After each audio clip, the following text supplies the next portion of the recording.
IT 사건을 여러분들은 어떻게 아세요?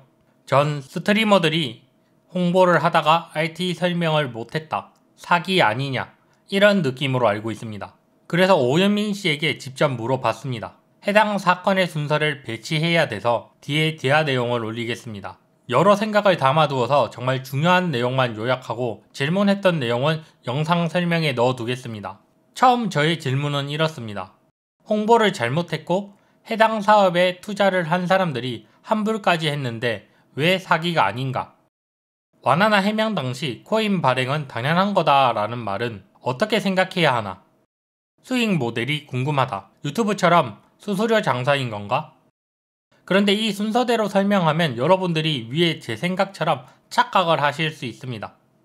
1번 질문에 대한 답변이 제대로 안 된 것 같아서 다시 질문을 했고, 정보 누락으로 인해서 이더리움을 샀고 환불까지도 했는데 이건 사기가 아니냐?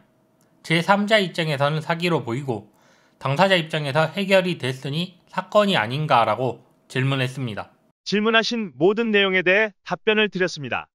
대부분의 서비스들은 초기에 첫 번째로 만드는 프로덕트들을 설명하는 것에도 많은 노력이 듭니다. 저희는 초기 프로덕트로 NFT를 판매했고 추후에 커뮤니티를 만들고자 했으며 커뮤니티를 기반으로 한 마켓플레이스와 커뮤니티가 성공적으로 안착할 경우 토큰을 발행하고자 하는 비확정적인 로드맵을 가지고 있었습니다. 보통 사람들은 아직 NFT에 대해서도 어색해합니다. 그래서 저희는 NFT에 대해 최대한 설명드리기 위해 최선을 다했습니다. 페이스북은 SNS를 만들었고 SNS가 잘 작동하자 다양한 광고와 커머스를 연결했고 현재 메타버스를 만들어 나가며 토큰을 발행합니다. 그렇다면 페이스북이 초기에 SNS를 만들었을 때 혹은 커머스를 연결했을 때 토큰 발행에 대한 설명을 하지 않았으므로 무언가를 구매한 사람들에게 사기 행위를 한 걸까요? 저희는 심지어 웹페이지가 오픈되는 첫날부터 추후 토큰 발행의 가능성이 있음을 3달째 명시해 두었는데 그 부분에 대한 설명이 진행되지 않았으니 이걸로 코인을 독점한다, 러그풀한다 등의 의견에 대해서 어떤 설명을 해야 할까요? 저는 한엄님이 레카라거나 단순한 악플러라고 생각하지 않습니다.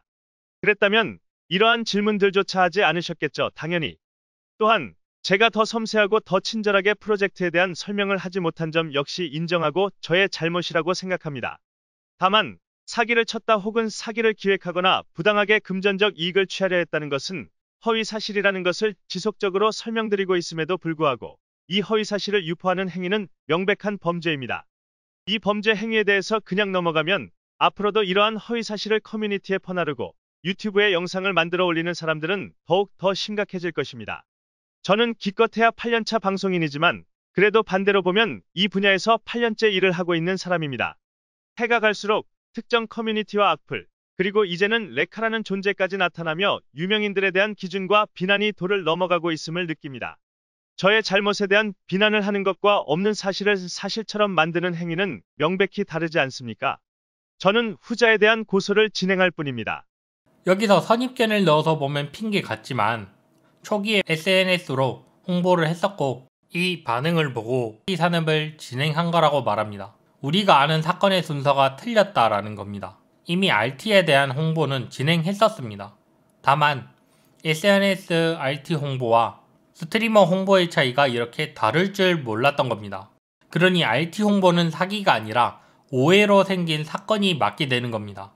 요약하자면 스트리머 홍보는 RT의 안정성을 입증하기 위한 목적과 추후에 스트리머 짤 2차, 3차 자료의 저작권 수수료를 얻기 위한 홍보 담당이었던 겁니다. 사업 홍보 담당이 아니란 겁니다. 사업 홍보는 RT 자체의 SNS로 했고 추후에 사업이 안정성을 찾게 된다면 스트리머들에게 해명 내용 그대로 알려주게 될 것들이었습니다. 또한 NFT 차익이나 런에 대해서 제가 말하자면 구글의 NFT 사기라고 치면 내용들이 나오는데 NFT는 코인이랑 다르게 차익 사기를 쳤다라는 내용이 없습니다. 왜냐면 NFT 자체가 교환 불가 토큰이기 때문입니다. 사기 내용을 보면 투자금 먹튀나 중간에 누군가 끼어서 사이트 주소를 잘못 알려준 해킹 말고는 없습니다. 이후 오현민 씨의 답변 내용을 보여드리겠습니다. 오현민 씨의 말은 타입캐스트 이승주 기자의 목소리입니다. 이더리움으로 NFT를 구입하신 모든 분들께 가스비 수수료 포함 그 이상으로 이더리움을 환불해드렸습니다. 이는 다시 현금화하더라도 이더리움을 구매한 현금 이상으로 현금화할 수 있습니다. 그 누구도 금전적 손해를 1원도 받지 않았습니다. NFT 프로젝트의 생태계가 커질 시 자체 토큰을 발행하여 생태계를 운영하는 것이 NFT 프로젝트들에서는 일반적으로 당연한 수순입니다. 대부분의 프로젝트가 그렇게 운영되고 있고 이 점이 문제가 된 사례는 전 세계적으로 전혀 없습니다. 다만 그럼에도 불구하고 유저들이 원치 않을 시 자체 토큰 발행 역시 당연히 수정될 수 있는 로드맵 정도로 고려하고 있었습니다. 저는 2020년 5월부터 캐스팅이라는 팬과 크리에이터 사이의 거리를 가까이 할 수 있는 팬 플랫폼을 운영해왔습니다. 그리고 작년 중반부부터 ALTI라는 프로젝트를 기획했고요. 문서화된 ALTI 관련 내용은 ALTI 미디엄, 트위터, 텔레그램, 디스코드 등에 자세히 나와 있습니다. 스타트업의 초기 목표는 서비스 검증을 통한 추후 확장에 있는 것이지 단기적인 수익화에 있지 않습니다. ALTI가 검증하고자 하는 것은 NFT 홀더들을 기반으로 한 커뮤니티였습니다. 더불어 초기 수익 모델은 NFT 판매 대금, NFT 거래 수수료가 맞습니다.